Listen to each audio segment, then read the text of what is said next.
मैं हूं आपके साथ आकांक्षा अग्रवाल। आइए रुक करते हैं कुछ मुख्य समाचारों की ओर।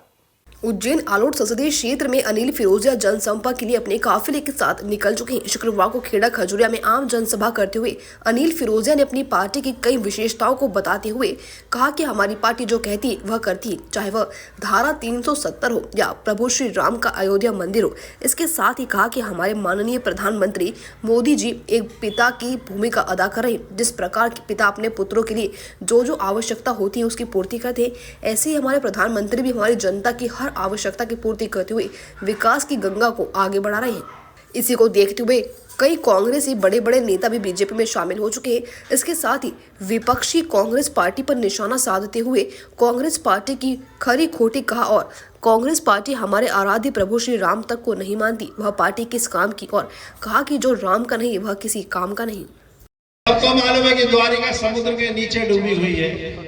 मोदी जी गए, मोर पंख लेके गए, समुद्र के नीचे अंदर जाके उन्होंने भगवान श्री कृष्ण की साधना करने का काम किया। सनातन धर्म का बड़ा रक्षक है।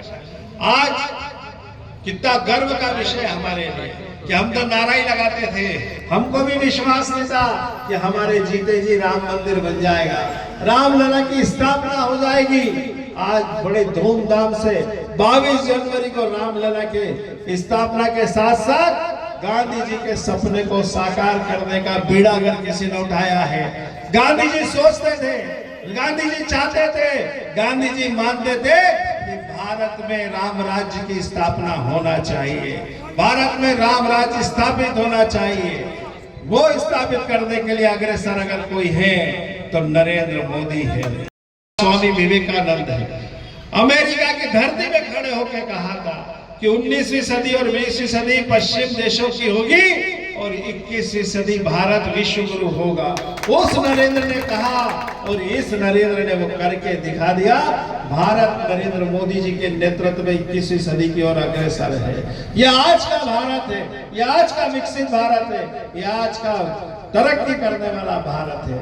मैं आप सबसे यही निवेदन लेके आया हूँ कि आने वाली 13 मई मतलब कांग्रेस गई और कांग्रेस को जाना भी चाहिए। क्यों जाना चाहिए?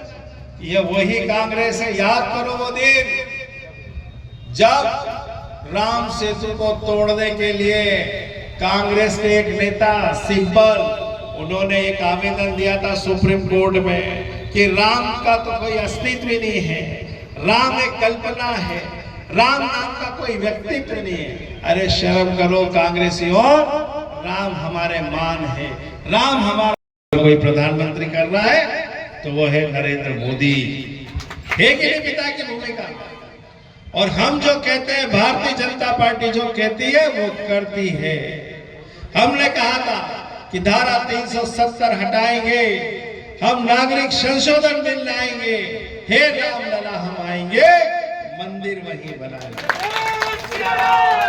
मैं आपसे पूछना चाहता, गांधी जी हुए, इंदिरा जी हुई, राजीव गांधी हुए, मनमोहन सिंह तक हुए, किसी ने भी हमारे श्रद्धा के केंद्र, हमारे केदारनाथ, बद्रीनाथ, सोमनाथ, द्वारिका, ज्वाला माता, अयोध्या, काशी विश्वनाथ और महाकाल लोक की किसी ने चिंता पाली? अगर ये किसी ने चिंता पाली, इनका जीर्णोद्धार और अगर सौंदर्यीकरण करा तो उसका नाम है नरेंद्र मोदी।